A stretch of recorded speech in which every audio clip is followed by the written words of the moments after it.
Hace 3 días, Todos creían que yo estaba muerta. La policía cerró mi caso. Mi familia lloró por mí. Pero cuando regresé a casa con vida, descubrí algo mucho peor que la muerte. Mi propio esposo y mi hija estaban sentados en la calle, con sus maletas a un lado. Y la razón cambió mi vida para siempre. Me llamo Elena Torres. Tengo 30 años, y esta es una historia que jamás imaginé vivir. Todo comenzó una tranquila mañana de otoño. Durante semanas había planeado visitar a una vieja amiga que se había mudado a una zona rural, lejos del ruido de la ciudad.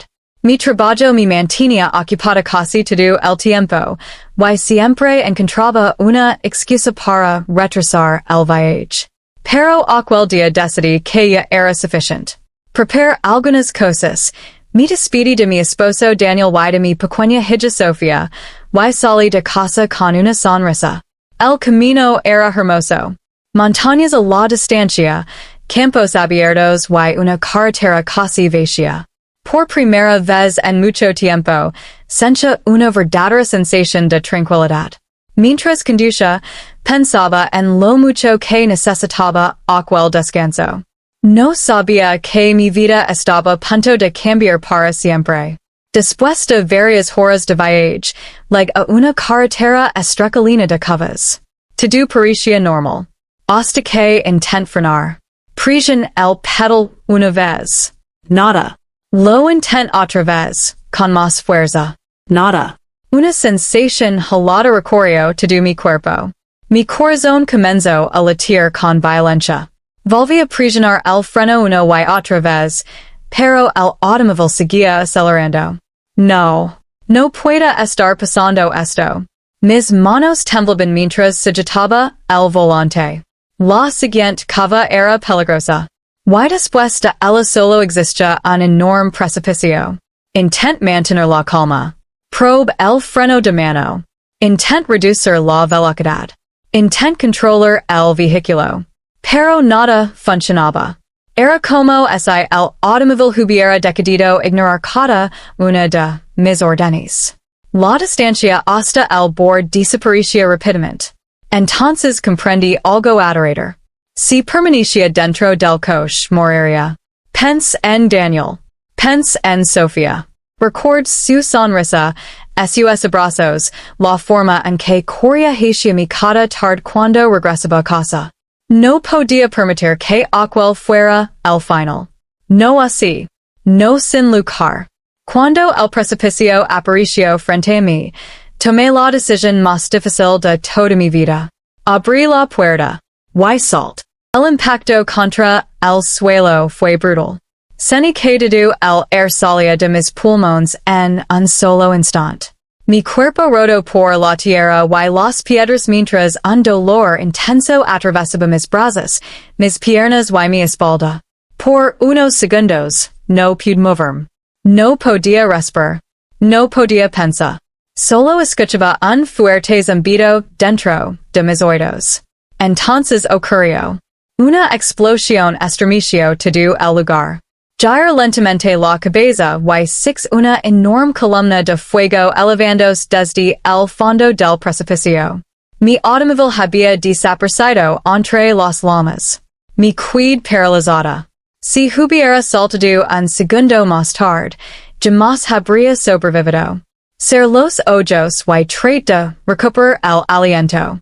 El dolor era fuerte, pero seguía viva. Y en ese momento, eso era lo único que importaba. No sé cuánto tiempo pasó después.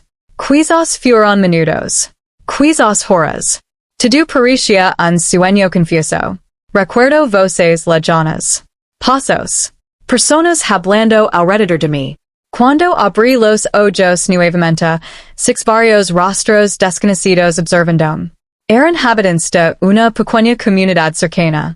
Habían encontrado mi cuerpo junto a la carretera después de escuchar la explosión. Intenté decir mi nombre. Intenté explicar lo que había ocurrido. Pero apenas podía hablar. Mi voz era débil. Las palabras salían entrecortadas. Los vecinos me levaron cuidadosamente hasta una pequeña casa. No era un hospital. Era una vivienda sencilla en medio de las montañas. Sin embargo, aquellas personas hicieron todo lo posible para ayudarme. Limpiaron mis heridas. Me dieron agua. Me ofrecieron un lugar donde descansar.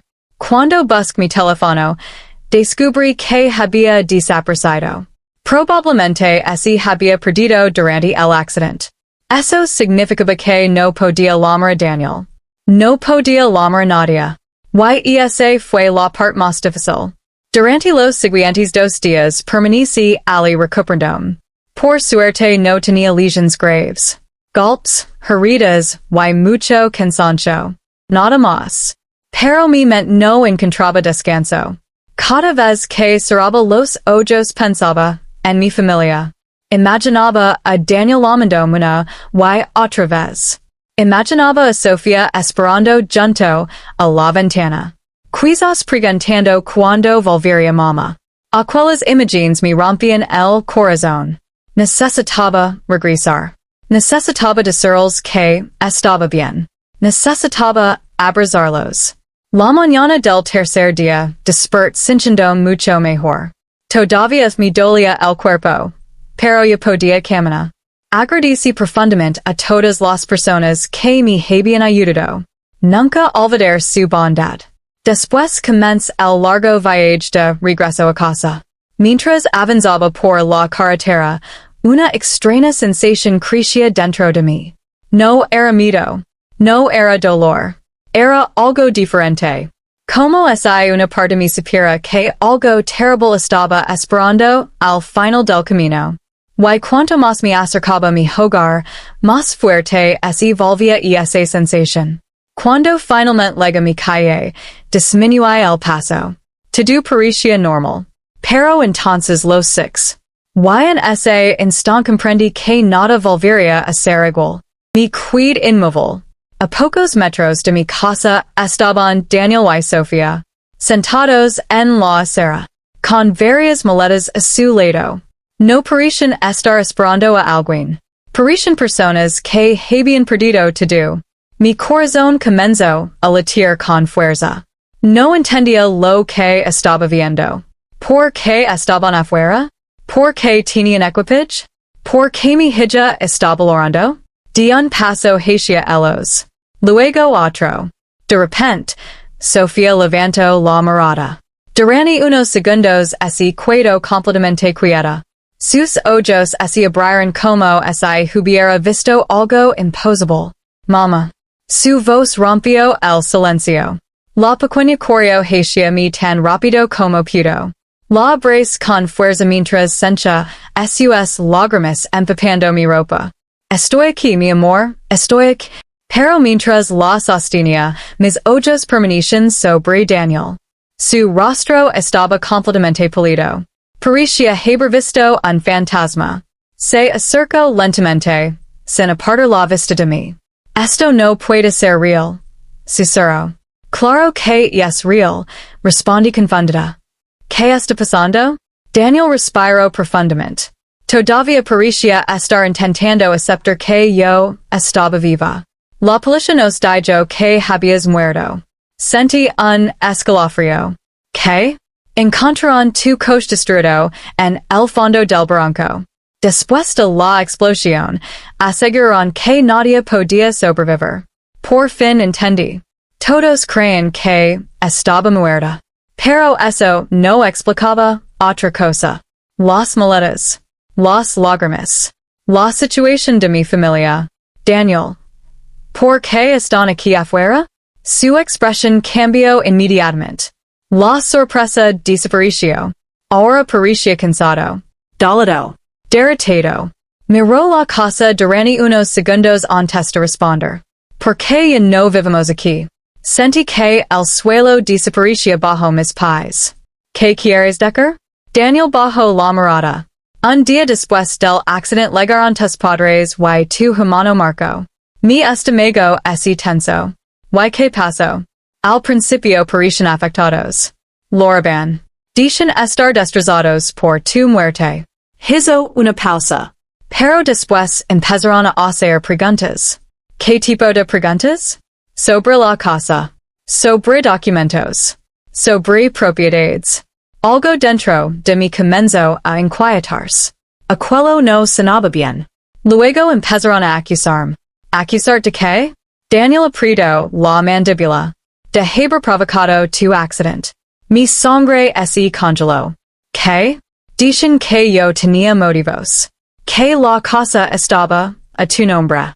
Que podía beneficiarme si tu desapareces. No podía creer lo que escuchaba. Era absurdo. Ridículo. Cruel. Eso es una locura. Lo sé. Daniel suspiró lentamente. Pero no les importaba la verdad. Mirar la casa nuevamente. Las luces estaban encendidas. Había movimiento dentro. Entonces hice la pregunta que más temía. Daniel, ¿quién está ahí ahora? Él me miró directamente a los ojos. Y su respuesta confirmó mi peor sospecha. Tu familia. Están viviendo dentro de tu casa. Como si tú nunca fueras a regresar. En ese momento entendí algo. Mi accidente no era el final de la historia. Era apenas el comienzo. Y estaba a punto de descubrir hasta donde podía llegar la ambición de las personas que más confiaba en mi vida. Por unos segundos, nadie habló. Yo seguía mirando aquella casa. Mi casa. El lugar donde había construido recuerdos, sueños y una vida junto a Daniel y Sofía. Y ahora estaba ocupada por las mismas personas que deberían haber estado apoyando a mi familia. Respire profundamente. Yo no sentía miedo. Yo no sentía confusión. Solo quería respuestas. Tomé la mano de Sofía y comencé a caminar hacia la puerta. Daniel me siguió en silencio. Cada paso parecía más pesado que el interior. Cuando llegué a la entrada, golpeé la puerta dos veces. Unos segundos después, escuché pasos acercándose. La puerta se abrió lentamente. Y allí estaban. Mi madre, mi padre, y mi hermano Marco. Sus rostros perdieron todo color. Parecían haber visto a alguien regresar de entre los muertos. Nadie dijo una palabra. Nadie se movió. Yo rompí el silencio. Parece que no esperaban verme. Mi madre abrió la boca, pero ninguna palabra salió de ella. Mi padre bajó la mirada. Marco retrocedió un paso. ¿Pensaban que nunca volvería? El silencio respondió por ellos. Entré en la casa sin pedir permiso. Después de todo, era mi hogar. Mira alrededor. Algunas cosas habían cambiado de lugar. Habían comenzado a vivir allí como si todo les perteneciera. Como si mi historia hubiera terminado. Finalmente, mi madre habló. Elena, nosotros creímos que habías muerto. ¿Y eso les dio derecho a quedarse con mi casa? Nadie respondió. Marco intentó justificarse. Teníamos que proteger tus bienes. Soltó una pequeña risa. Pero no era una risa de felicidad. Era una risa de decepción. ¿Protegerlos? Expulsando a mi esposo y a mi hija? Otra vez silencio. Daniel dio un paso al frente. Su voz fue tranquila, pero firme. Esto nunca fue por protección. Todos lo miraron. Fue por ambición. Las palabras golpearon la habitación como un trueno. En I siquiera esperaron unos días. En I siquiera tuvieron esperanza de que Elena pudiera regresar. Mi padre intentó defenderse. Solo estábamos siendo precavidos. No, respondió Daniel. Estaban aprovechándose de una tragedia. Nadie pudo contradecirlo. Porque todos sabían que era verdad. Mira cada uno de ellos. A las personas que me habían creado. A las personas que deberían haber protegido a mi familia. Y comprendí algo muy doloroso. A veces, la verdadera familia no es la que comparte tu sangre. Es la que permanece a tu lado cuando todo se derrumba. Tomé la mano de Daniel. Luego abracé a Sofía. Y finalmente hablé. Esta casa pertenece a mi familia. Hice una pausa. Y mi familia son ellos. Sino a Daniel y a Sofía. Los lágrimas aparecieron en los ojos de mi madre. Pero ya era demasiado tarde. Algunas heridas no desaparecen con una disculpa. Quiero que se vayan. Nadie discutió. Nadie protestó. Porque sabían que habían perdido. Uno por uno. Recayeron sus cosas y caminaron hacia la salida. La puerta se cerró detrás de ellos. Y por primera vez desde el accidente, sin paz. Mira Daniel. Él sonrió. Sofía corrió hacia mí y me abrazó con fuerza. Esta vez la abrazo todavía más fuerte. Porque entendí algo que jamás olvidaría.